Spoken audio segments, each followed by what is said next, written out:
Eder, Mek, Pallister. Una folla di triestini ed entusiasti turisti si è assiepata presso Piazza Unità d'Italia per ammirare la prima edizione del Trieste Cliff Diving, con tuffi dalle piattaforme alte 20 metri per le donne e 27 per gli uomini.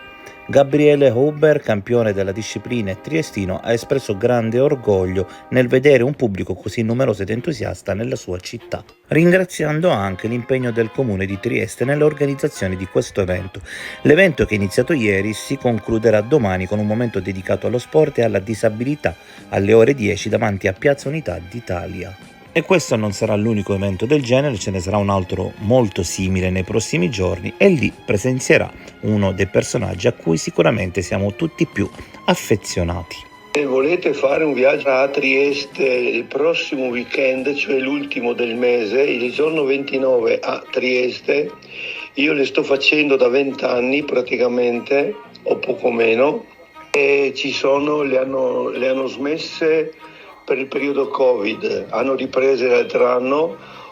Cercale, la trovi in internet, Olimpiadi delle Clanfe. Al Bagno Ausonia di Trieste, una goliardia, ma sono dei tuffi veri, bellissimo. Trovi quello dell'altro anno che penso che sarà bellissimo anche da vedere. C'era un gruppo di ragazzi venuti da Padova che hanno inscenato il funerale del Covid.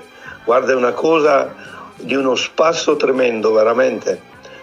E si sono buttati tutti in acqua, bara compresa, con dentro il virus. Che era un ragazzino vestito da tale, guarda, merita.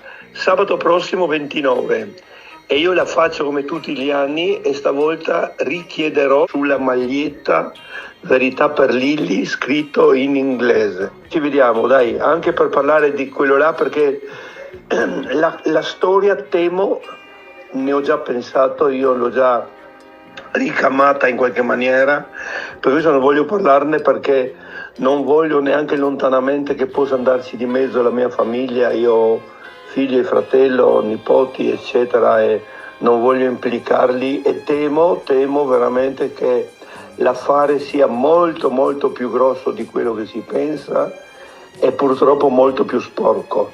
Ehi, non dimenticare di iscriverti a questo canale.